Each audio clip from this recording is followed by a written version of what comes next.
ಸ್ನೇಹಿತರೆ, ಸ್ವಾಗತ ಸುಸ್ವಾಗತ. ಈ ಮುತ್ತಣ್ಣನ ಸ್ವಾಗತ. ಇವತ್ತಿನ ವಿಷಯ ಇಷ್ಟೇ ಕಣ್ರಿ.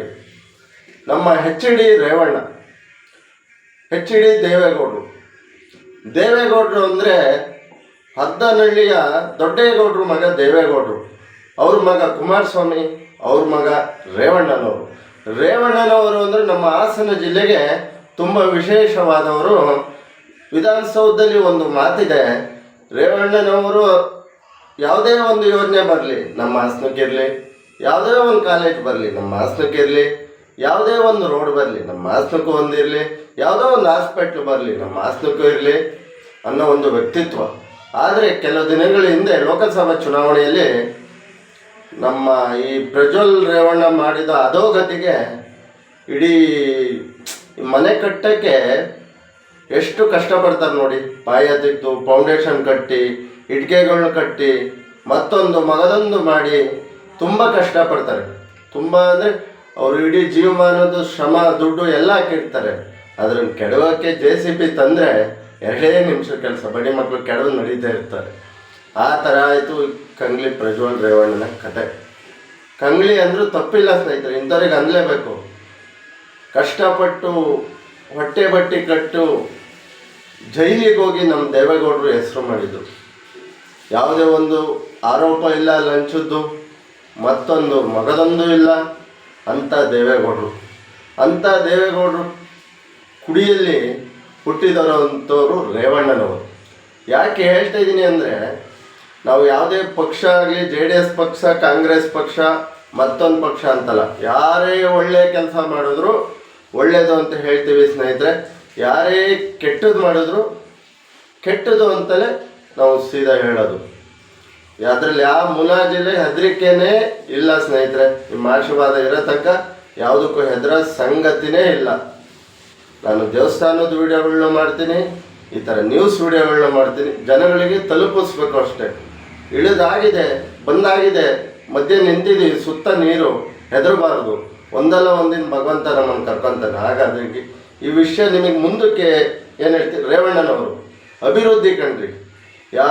ಒಂದು ಮಹಿಳಾ ಇಂಜಿನಿಯರ್ ಕಾಲೇಜು, ಮೆಡಿಕಲ್ ಕಾಲೇಜುಗಳು ಆಗಲಿ, ಒಂದು ಕೋರ್ಟ್, ಇಂಥ ಕೋರ್ಟ್ ಇಲ್ಲ ಅನ್ನೋಂಗಿಲ್ಲ ಹಾಸನದಲ್ಲಿ, ಇಂಥ ಇದು ಇಲ್ಲ ಅನ್ನೋಂಗಿಲ್ಲ. ಸರ್ಕಾರಿ ಕಚೇರಿಗಳು ಪ್ರತಿಯೊಂದು ಆದ್ರಷ್ಟೇ. ಹಾಲಿನ ಡೈರಿ ವಿಚಾರವಾಗಿ ರೇವಣ್ಣನವರ ರೈತರು ಯಥೇಚ್ಛವಾಗಿ ನೆನೆಯಬೇಕು. ಯಾಕೆಂದ್ರೆ ಮನುಷ್ಯ ಅವ್ರ ಪರ್ಸ್ನಲ್ ಲೈಫಲ್ಲಿ ಏನಿದೆ ಗೊತ್ತಿಲ್ಲ, ಅವ್ರು ಏನಾದ್ರು ಮಾಡ್ಕೊಳ್ಳಿ. ಆದರೆ ಸಾರ್ವಜನಿಕರು ಅಂತ ಬಂದಾಗ ಅವರು ಮಾಡೋ ಕೆಲಸಗಳು ನಮಗೆ ಹೆಮ್ಮೆ ಅನಿಸುತ್ತೆ. ಯಾಕೆಂದರೆ ನಮ್ಮ ಹಾಸನದಲ್ಲಿ ವಿಸರ್ಜಿತವಾದ ಒಂದು ಹಾಸ್ಪಿಟ್ಲ್ ಕಟ್ಟಿದ್ದಾರೆ. ವಿಸರ್ಜಿತವಾದ ಅಂದರೆ ಕರೋನಾ ಟೈಮಲ್ಲಿ ನಾನು ಕೇಳ್ಪಟ್ಟೆ, ನಮ್ಮೂರವರೆಲ್ಲ ಹೋದಾಗ ಅವ್ರನ್ನ ಕೇಳ್ಪಟ್ಟಾಗ ಎಕ್ಸ್ಟ್ರಾ ಬೆಡ್ಗಳು ಉಳಿದಿದ್ವಂತೆ ಕರೋನಾ ಪೇಷಂಟ್ಗಳಿಗಾಗಿ.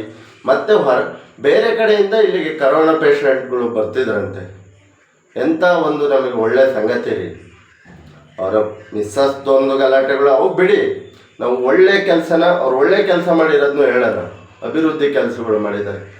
ರೋಡ್ಗಳಾಗಲಿ, ಒಂದು ಒಳ್ಳೆ ಹಾಸ್ಪಿಟ್ಲುಗಳಾಗಲಿ, ಸುಸಜ್ಜಿತವಾದ ಒಂದು ಬಸ್ ಸ್ಟ್ಯಾಂಡ್.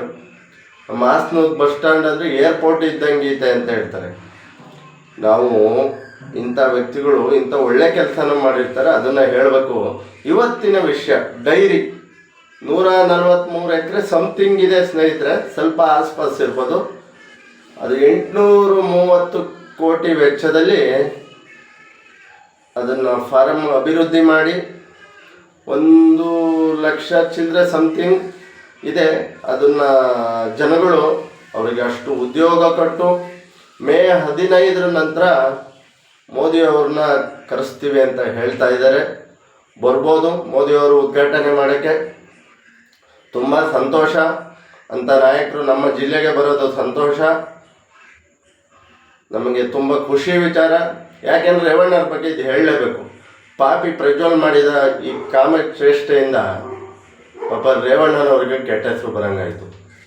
ತುಂಬ ಬೇಜಾರಾದ ಸಂಗತಿ. ಅಭಿವೃದ್ಧಿ ಅಧಿಕಾರರ್ರಿ, ಯಾವ ಜಿಲ್ಲೆಯಲ್ಲಿ ಈ ಥರ ಸುಸಜ್ಜಿತವಾದ ಹಾಸ್ಪಿಟ್ಲ್ ಇದೆ ಹೇಳಿ? ಹಾಸನದಷ್ಟು ಮಾಡಿದ್ದಾರೆ. ಆದರೆ ಅಲ್ಲಿ ವೈದ್ಯರು ಕೆಟ್ಟರು ಇರ್ಬೋದು, ಎಲ್ಲದೂ ಬಂದು ಶಾಸಕರು ಮಾಡಿದರೆ ನೋಡೋಕ್ಕಾಗಲ್ಲ. ಹಾಗೆ ರೇವಣ್ಣವ್ರ ಬಗ್ಗೆ ಒಂದೆರಡು ಮಾತು ಅಷ್ಟೇ. ಜಸ್ಟು ಮೋದಿಯವರು ಮೇ 15 ನಂತರ ಇನ್ವಿಟೇಷನ್ ಕೊಡ್ತೀವಿ ಅಂತ ಮಾತಾಡ್ತಾ ಇದ್ದಾರೆ. ಎಲ್ಲ ಆಗಲಿ, ಓಪನ್ ಆಗಲಿ, ಜನಗಳಿಗೆಲ್ಲ ಒಳ್ಳೇದಾಗಲಿ, ರೈತರಿಗೆ ಇನ್ನೂ ಹೆಚ್ಚೆತ್ತುವಾಗಿ ರೇವಣ್ಣವರಿಂದ ಸೇವೆ ಸಿಗಲಿ, ರೈತರಿಗೆ ಲಾಭ ಆಗಲಿ. ಯಾವುದು ಪಕ್ಷದ ಪರವಾಗಲ್ಲ. ದಯವಿಟ್ಟು ಶೇರ್ ಮಾಡಿ, ಕಮೆಂಟ್ ಮಾಡಿ, ಲೈಕ್ ಮಾಡಿ, ಆಶೀರ್ವದಿಸಿ, ಹರಸಿ. ಜೈ ಶ್ರೀರಾಮ್.